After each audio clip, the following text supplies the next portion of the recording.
I'm Shani. We are in Jerusalem. We are at the Kotel, at the Western Wall, and we're about to enter into the Western Wall tunnels and to tell the amazing story of the archaeological excavations of the tunnel and the significance of the Western Wall here in Jerusalem.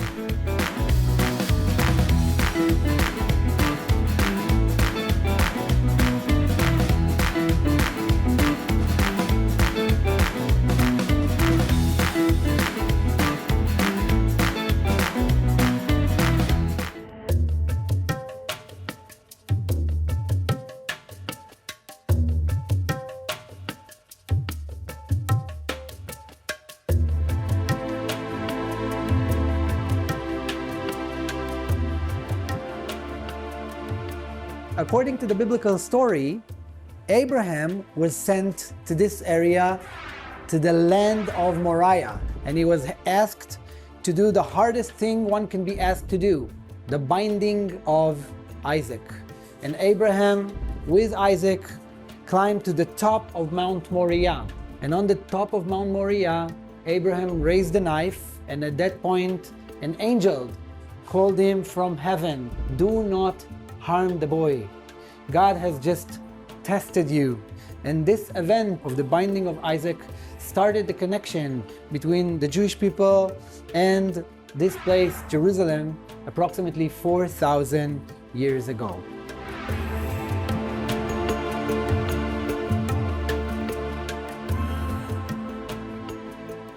"1,000 years after Abraham, King David arrived to Jerusalem. When King David came here, there was already a small settlement on the southern slopes of the Moriah mountain, ruled by the Jebusites.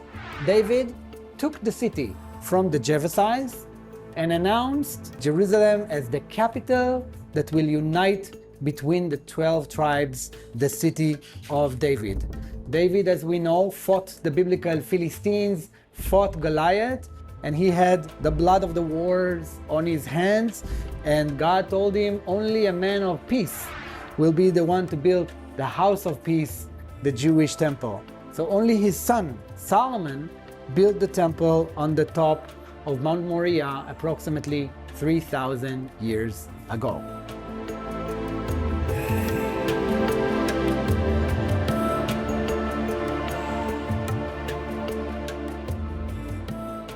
Solomon's temple was destroyed in the year 586 BCE. Nebuchadnezzar, the Babylonian king, destroyed the first temple, and the people of Israel went out to an exile, the first exile, the Babylonian exile. In the first century BCE, when a Roman Jewish king came here to rule Judea under a mission that was given to him by the Caesar in Rome, and the name of this ruler was King Herod the Great. King Herod, for his own crazy reasons, decided that he wants to renovate the second temple for the Jews on the top of Mount Moriah. But he had a problem. The top of the mountain was too small for his project. And what he decided to do is to change the entire topography of this area in order to build the second renovated Herodian temple. They built an enormous platform known till today as the Temple Mount. The size of the platform that was built was 144 dunams, which I think is approximately 70 acres. And now he had enough room to build the second temple. This was massive. In order to support the plaza, Herod had to build supporting walls or retaining walls from all four sides. So he built one from the south, one from the east, the northern wall, and here is the western wall. In the year 70 AD, according to the Jewish tradition, on the day of Tisha B'Av, the second temple was destroyed. This time, not by the Babylonians, the Romans destroyed the second temple, and the people of Israel went to another exile. This time, not 70 years in Babylon, this time a very long exile of almost 2,000 years, where Jews spreaded all over the world, always dreaming, remembering, praying, and yearning to Jerusalem.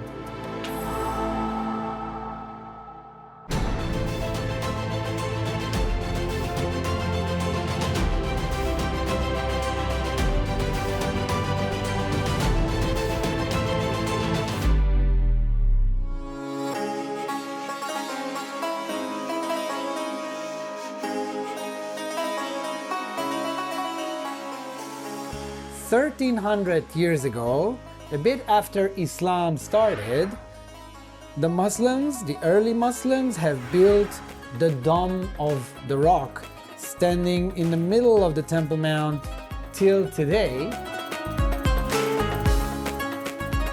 When the Dome of the Rock was built by the early Muslims, the western wall, the Kotel, was still completely in its entire length, all exposed, and the early Muslims fixed it. Some of the higher rows of the wall that were destroyed by the Romans in the 1st century AD were fixed by the Muslims 1,300 years ago.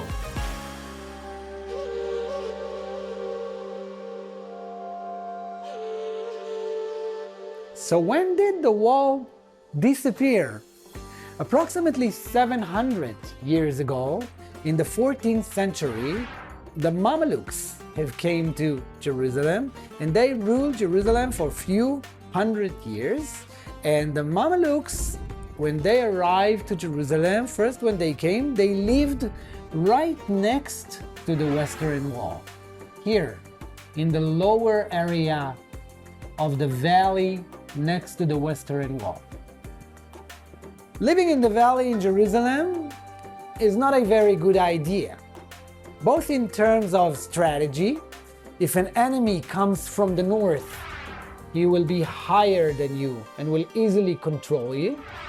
And also in terms of climate. Winters in Jerusalem can be quite rainy, and it's not a very good idea living down here. But they didn't want to move from here. They didn't want to go away, far away from their holy place. So what did they decide to do? The Mamluks filled this valley with hundreds of arches. Hundreds of arches were built in the valley next to the wall, and on top of those arches, they have built their new homes. The houses here are, till today, this is the Muslim quarter. We have many houses in the Muslim quarter which were originally built in the Mamluk times. And actually, some of those houses, till today, if you will enter into these houses, you'll be able to see the Western Wall as one of the walls of the house. Look, we're standing under an arch. This is one of the arches that were built by the Mamlukians more than 700 years ago. And on top of this arch, a house, one of the houses of the Muslim quarter.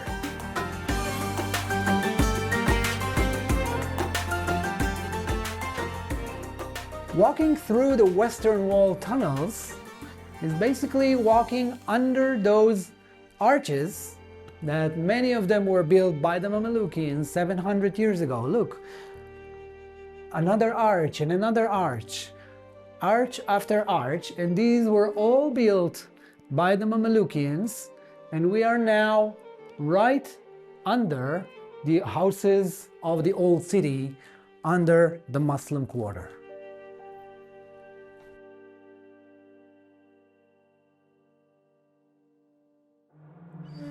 So we have entered into this amazing hall, which was built in the time of the Crusades.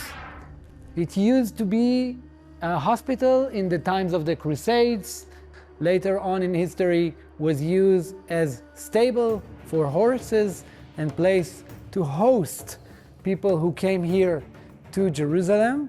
And it's amazing to think that when this place was excavated, it was all full of dirt, soil, rocks, and garbage from the ground to the top, to the ceiling, and slowly, in a very gentle, delicate archaeological excavation, this place was found, and look at it today.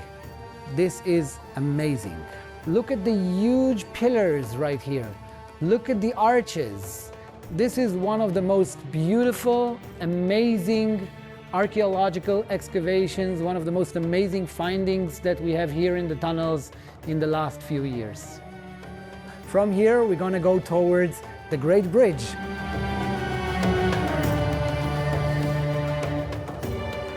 Till now, we mostly saw and spoke about arches from the times of the Mamluks and the Crusades, 700 years old arches, 1,000 years old arches.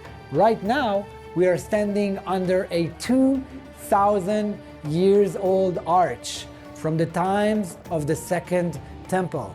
This is one of the arches of the Great Bridge that was built by King Herod, the bridge that connected between the upper city, the Jewish quarter of today, to the Temple Mount itself, and helped the Kohanim who were serving in the temple, and helped all those hundreds of thousands who came for the three regalim, for Pesach, Shavuot, and Sukkot, to visit the temple. This bridge helped them to cross the valley and enter into the temple plaza.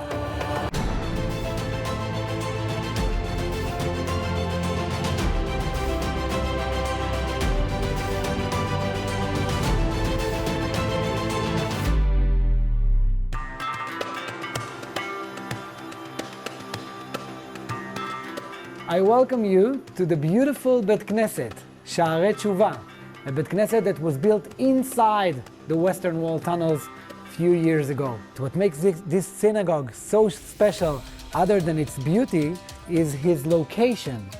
This is the nearest one can get without going up to the Temple Mount to the place of where the temple used to be. Less than 400 feet from where we are right now, you will find yourself on the top of Mount Moriah, the place of the binding, the place where two temples stood, Solomon's temple and the second temple, which makes this place so special, like a battery of hopes, dreams, and prayers of so many millions around the world, aiming their hearts to the Kotel, to the Western Wall.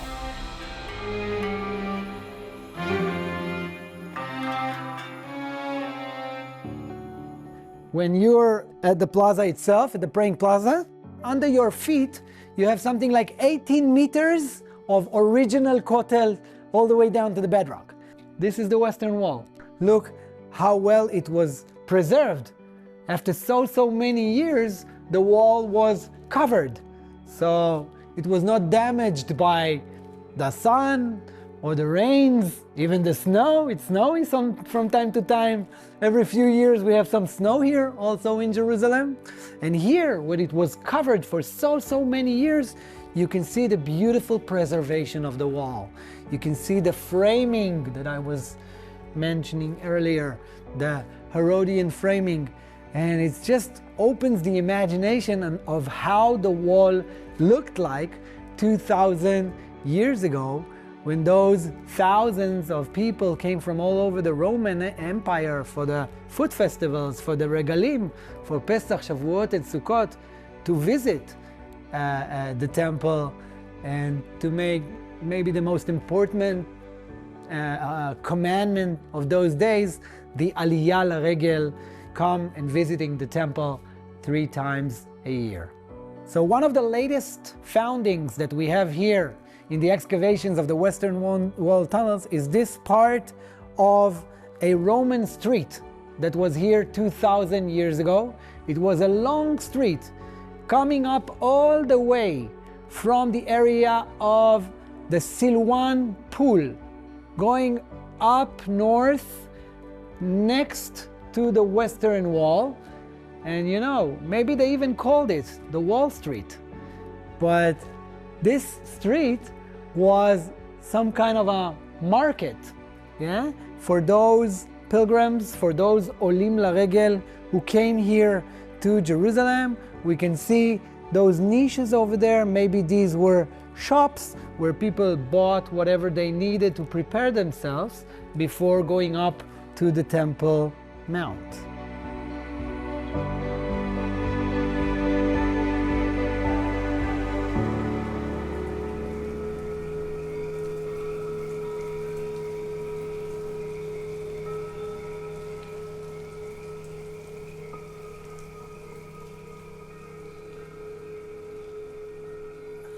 Look, there is water here, fresh water, in a 2,000 years old mikveh. Wonderful, just beautiful. We spoke a little bit about the physical preparations of those who came to visit Jerusalem on the 3 regalim, but the last thing that they would do before going up and visiting the Temple Mount, they would cleanse themselves, they would purify themselves. And what is the Jewish way of purifying yourself? Going into a mikveh. Till today, in archaeological excavations in Jerusalem and around it, more than 200 ritual baths, mikveh places from the times of the Second Temple were found. This one right here that was excavated in the Western Wall tunnels is maybe the most beautiful mikveh that was ever found, in my opinion, not only in Israel and not only in the Middle East, in the entire world. Look at it.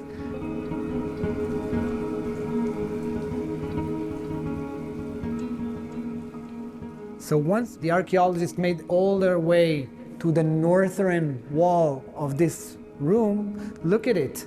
Water are coming out from the wall. Until today, we don't know to say exactly where these water are coming from. Look at it. Clean, fresh water, so that for years and years are pouring into this mikveh.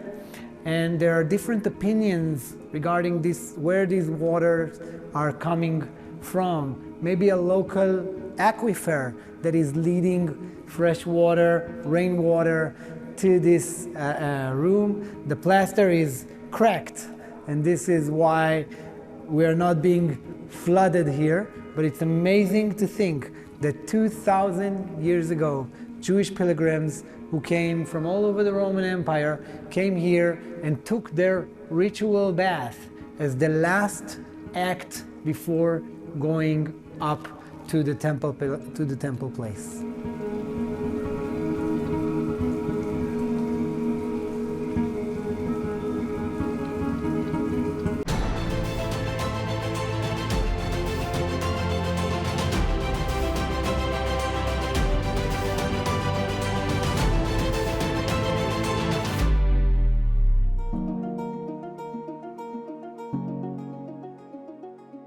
Yes, we are back at the Kotel, back at the wall. Again, this is the same Kotel that we all know from outside, only a little bit to the north. And this is a very, very special stop at the Kotel at the Western Wall. Look at this block. The length of this block is around 12 meters, around 44 feet long. The height of the block was around 3 meters high, and the base inside is another 2.5, maybe 3 meter base, 3 meter depth. So if you'll do now the numbers and you will double the length with the height, with the base, and you will add the material, you will get to the crazy number of around 550 tons weight block. This is one of the heaviest, biggest construction blocks ever been found in archaeological excavations in the world. When the Romans came to destroy the temple in the year 70 AD on Tisha B'Av, they wanted to destroy everything. Not just the temple itself up there, but also the temple plaza and the retaining walls. So what did they do? They started to push down the Kotel blocks. Row after row, they just knock it down to the valley. When they got to this row, when they got to this block, no chance to push it. So what did they do, the Roman soldiers? They just sat on the rock. They literally sat on the rock and slowly started to chisel it. This is why on that side, on the southern side of the block, you can see that it's broken, and the smaller blocks are stones that were completed by the early Muslims later on in history. This is a great symbol for the glory of the temple, but this is also a great symbol for the destruction of the temple. Here, on this point, you can see the destruction on your own eyes. How they broke the wall, how they broke the stone 2,000 years ago. And the destruction of the temple 2,000 years ago is something that is still in the Jewish DNA, in our hearts till today. Every year on the fast of Tisha B'Av, if you will come here to the plaza, to the Kotel, you will see people sitting on the floor, praying, crying, yearning to the temple like it happened yesterday. It's still alive in people's hearts. When Jewish people are sitting for the Seder dinner every year in Pesach, in Passover, the last sentence that people are saying for thousands of years will be Leshana Haba'a B'Yerushalayim, next year in Jerusalem. Every Jewish groom in the wedding standing under the chuppah, before he will break the glass, he will say, Im eshkachech Yerushalayim, tishkach yamini. If I forget you, O Jerusalem, let my right hand with it. The destruction of the temple is something that is still living in our hearts, and the great dream and the great hope to have peaceful life here in Israel, in Jerusalem. As we are walking alongside the wall towards the north, less than 400 feet from where we are right now, this is the exact location of the top of the Mount Moriah, the place where the two temples stood. And this specific place here in the tunnels is very, very special, because right now we are opposite to the Holy of Holies. The temple itself was divided in 3 different sections, and the westernmost room in the temple was the Holy of Holies, Kodesh HaKodeshim. Into the Holy of Holies, only one man entered only one day a year. It was the Kohen Gadol, the Jewish high priest, in the day of Yom Kippur, the day of atonement, the holiest day in the Jewish calendar. He would pray inside, and at the end of Yom Kippur, he would come out of the Holy of Holies in a great joy, and everyone would know that a new year can start. A good year of health, of prosperity and peace. And this is a very, very special place where Jewish women are praying 24/7 all year long, making sure that this place will always have someone praying for the sake of Israel, for the sake of humanity.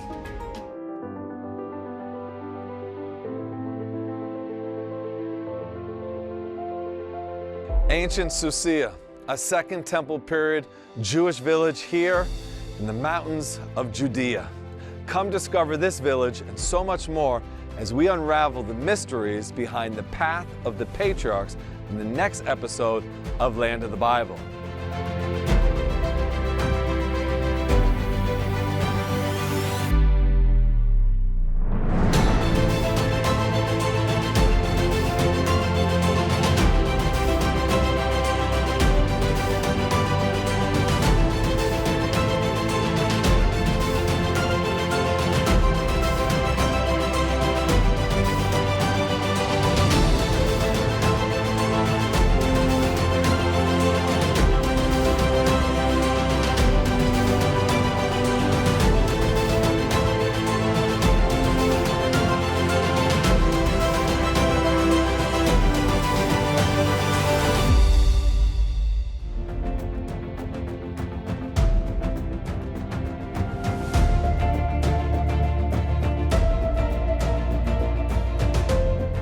Thank you so much for joining us here to the land of the Bible. There is so much more to see, and I invite you all, each and every one of you, to come here to Jerusalem and connect to your biblical heritage.